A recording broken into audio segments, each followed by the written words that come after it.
सावन खत्म होने वाला है शिव भक्तों, और आप जानते हैं कि सावन में बाबा जाते जाते हम शिव भक्तों की झोली भर कर जाते हैं। हर हर महादेव आप सभी शिव भक्तों को। अगर आपकी कोई विशेष मनोकामना है और आप चाहते हैं कि बाबा इस सावन में आपकी सुनवाई ज़रूर से करे, तो आपको सावन के अंतिम दिन में पार्थिव शिवलिंग का पूजन अवश्य करना चाहिए। पार्थिव शिवलिंग पूजन के लिए आपको नॉर्मल मिट्टी काम में नहीं लेनी है, आपको ऐसी विशेष पेड़ जिनकी जड़ की आपको मिट्टी लेनी है और उनसे आपको पार्थिव शिवलिंग का निर्माण करना है। तो प्रथम पौधा लेना है आपको बेलपत्र। बेलपत्र की जड़ में से आपको थोड़ी सी मिट्टी लेनी है। दूसरा पौधा है शमी पत्र। शमी पत्र की जड़ से भी आपको थोड़ी सी मिट्टी लेनी है। और तीसरा है आंकड़ा। आंकड़ा भोलेनाथ जी का बहुत प्रिय होता है, इसीलिए उसकी भी जड़ से आपको थोड़ी सी मिट्टी लेनी है। तीनों मिट्टी को आपको शामिल करना है और एक पात्र के अंदर भर लेना है। फिर इस मिट्टी से आपको बड़े ही प्रेम भाव से भोलेनाथ जी के शिवलिंग का निर्माण करना है। आप चाहे तो शिवलिंग बड़े भी बना सकते हैं और आप चाहे तो छोटे भी बना सकते हैं, आपकी इच्छा पर निर्धारित है ये। अब आपको पार्थिव शिवलिंग का निर्माण करने से पूर्व कुछ विशेष चीज़ों का भी ध्यान रखना है। आपको पहले आसन बिछाना है, आसन बिछाकर उस पर विराजमान होना है, उसके बाद में ही आपको पार्थिव शिवलिंग का निर्माण करना है। तो देखिए, जिस प्रकार से आप वीडियो में देख पा रहे हैं कि मैंने पार्थिव शिवलिंग के लिए अलग अलग पेड़ से अलग अलग जड़ में से मिट्टी ले ली है। फिर इस मिट्टी को मैं अच्छे से पहले साफ़ करूँगी, क्योंकि जड़ की कुछ डलियाँ जो होती है वो हमारे इस मिट्टी के अंदर आ जाती है, तो हमें अच्छे से पहले मिट्टी को साफ़ कर लेना चाहिए। तो हम मिट्टी साफ़ करते करते ये भी जान लेते हैं कि हमने इन 3 अलग अलग पौधों से अलग अलग जड़ में से मिट्टी क्यों ली और इनको शामिल करके हम पार्थिव शिवलिंग का निर्माण क्यों कर रहे हैं। क्योंकि आप जानते हैं कि बेलपत्र में माता लक्ष्मी का वास होता है और आंकड़े के पौधे में भगवान श्री गणेश जी का निवास माना गया है, और जो समी पत्र है उसमें शक्ति स्वरूप का निवास माना जाता है। जब ये तीनों ही मिल करके एक पार्थिव शिवलिंग का निर्माण करते हैं तो हमें उन सभी का एक साथ आशीर्वाद प्राप्त होता है और हमारी सारी मनोकामनाएं पूर्ण होती है। हमारे घर में सुख, शांति, समृद्धि, वंशवृद्धि और लक्ष्मी सबकी ही कृपा हम पर बनी रहती है। अब मिट्टी हमारी बिल्कुल साफ हो चुकी है। अब इस मिट्टी के अंदर हमें थोड़ा सा शहद मिलाना है, थोड़ा सा घी हमें इसके अंदर मिलाना है। घी गाय का हो तो बहुत अच्छा, वरना कोई भी देसी घी आप ले सकते हैं।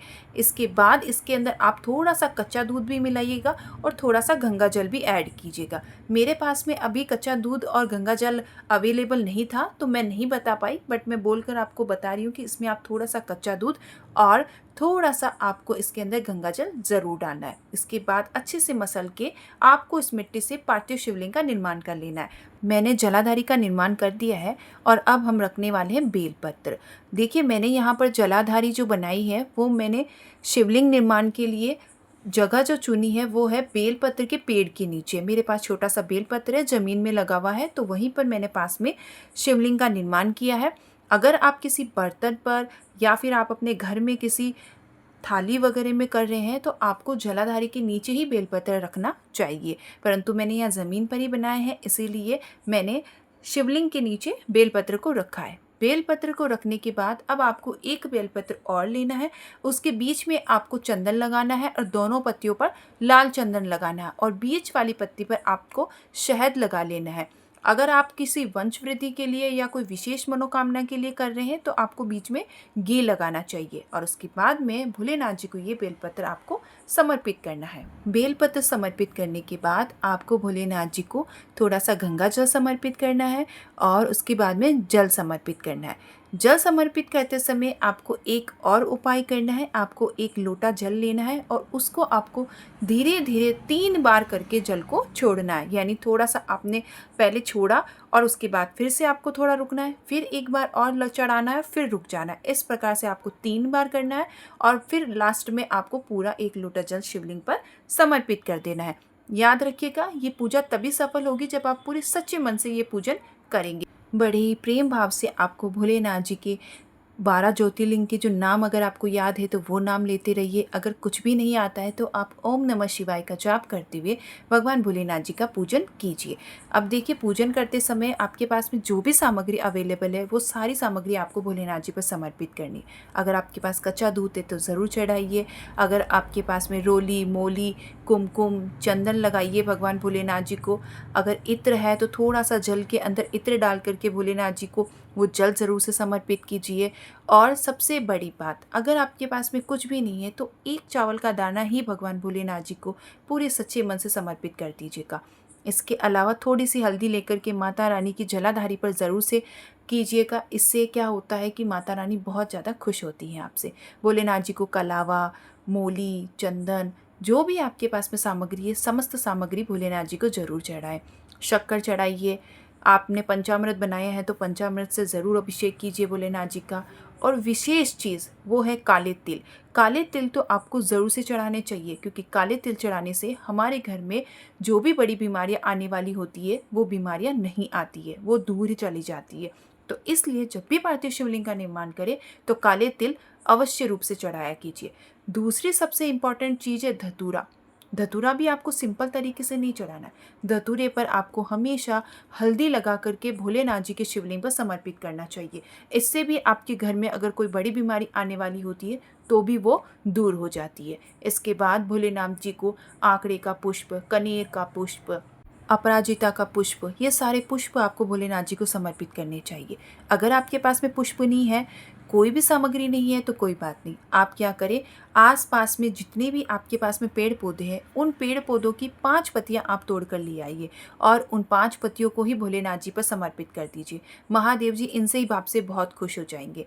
और दूर्वा तो बहुत आराम से मिल जाती है, तो दूर्वा भी आप भोलेनाथ जी को समर्पित कीजिए। इसके बाद अब तैयार करना है आपको दीपक।